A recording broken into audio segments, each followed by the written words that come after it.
থেকে যুক্ত হচ্ছেন সহকর্মী লিপসন আহমেদ।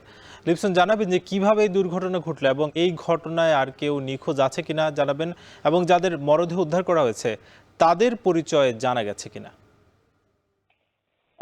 সাকিব, আমরা যদি বলি মূলত কিন্তু আজকে ওই যে রাত 10টার দিকে কিন্তু সুনামগঞ্জের জামালগঞ্জের সুরমা নদীতে যাত্রীবাহী একটি নৌকা ডুবে কিন্তু দুই নারী সহ কিন্তু আসলে মূলত 3 শিশুর মৃত্যু হয়েছে, এমনটি কিন্তু আসলে জামালগঞ্জের যিনি ভারপ্রাপ্ত কর্মকর্তা রয়েছেন ওসি সাইফুল ইসলাম আমাদেরকে জানিয়েছেন। বিশেষ করে যদি বলি আমরা এই মুহূর্তে কিন্তু ইতিমধ্যে কিন্তু পুলিশের বিশেষ একটি টিম কিন্তু আসলে ঘটনাস্থলে গিয়েছে। সেই ক্ষেত্রে যদি বলি আমরা তারা যারা আসলে ঘটনাস্থলে আসলে নিহত হয়েছেন তাদের মধ্যে কিন্তু আসলে 2জন নারী, 3জন শিশু কিন্তু আসলে মৃত্যুর খবর আমরা পেয়েছিলাম। বিশেষ করে যদি বলি দুই নারী সহ এক শিশুর বাড়ি কিন্তু আসলে মূলত যে নেত্রকোনা জেলার কিন্তু কমলাকান্দা মোহনগঞ্জে রয়েছে, পাশাপাশি একজনের বাড়ি কিন্তু আসলে জামালগঞ্জে। সেই সাথে আমরা যদি বলি আজকে এই সন্ধ্যার দিকে কিন্তু সুনামগঞ্জের যে মধ্যনগর উপজেলা রয়েছে সেখান থেকে একটি ইঞ্জিন চালিত নৌকা যাত্রী নিয়ে কিন্তু জামালগঞ্জের বেইলি ইউনিয়নের যে মদলাখান্দা গ্রাম রয়েছিল সেখানে কিন্তু আসলে নৌকাটি আসছিল। বিশেষ করে ঈদের কারণে কিন্তু আসলে নৌকাটিতে অতিরিক্ত যাত্রী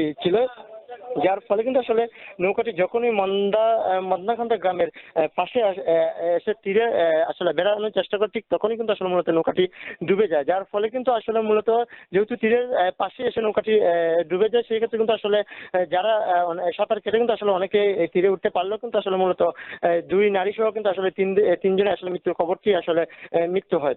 বিশেষ করে এখন থেকে 5 থেকে 10 মিনিট আগে কিন্তু জামালগঞ্জ থানার ভারপ্রাপ্ত কর্মকর্তা ওসি সাইফুল ইসলাম আমাদেরকে জানিয়েছেন যে শিশু অর্থাৎ 3 শিশুর মধ্যে কিন্তু এক শিশু কিন্তু আসলে জীবিত রয়েছে। সেই ক্ষেত্রে কিন্তু তাকে ইতিমধ্যে কিন্তু আমরা দেখেছি যে জামালগঞ্জের যে স্বাস্থ্য কমপ্লেক্স রয়েছে সেখানে কিন্তু আসলে নিয়ে আসা হয়েছে। পাশাপাশি কিন্তু দুই নারী সহ যে 4জন রয়েছে তাদেরকে কিন্তু আসলে মরদেহ আসলে জামালগঞ্জে নিয়ে আসা হবে কিনা কিংবা নেত্রকোনায় পাঠিয়ে দেওয়া হবে সেই সিদ্ধান্ত আসলে কিন্তু তারা সেখান থেকে নিচ্ছেন। সাকিব।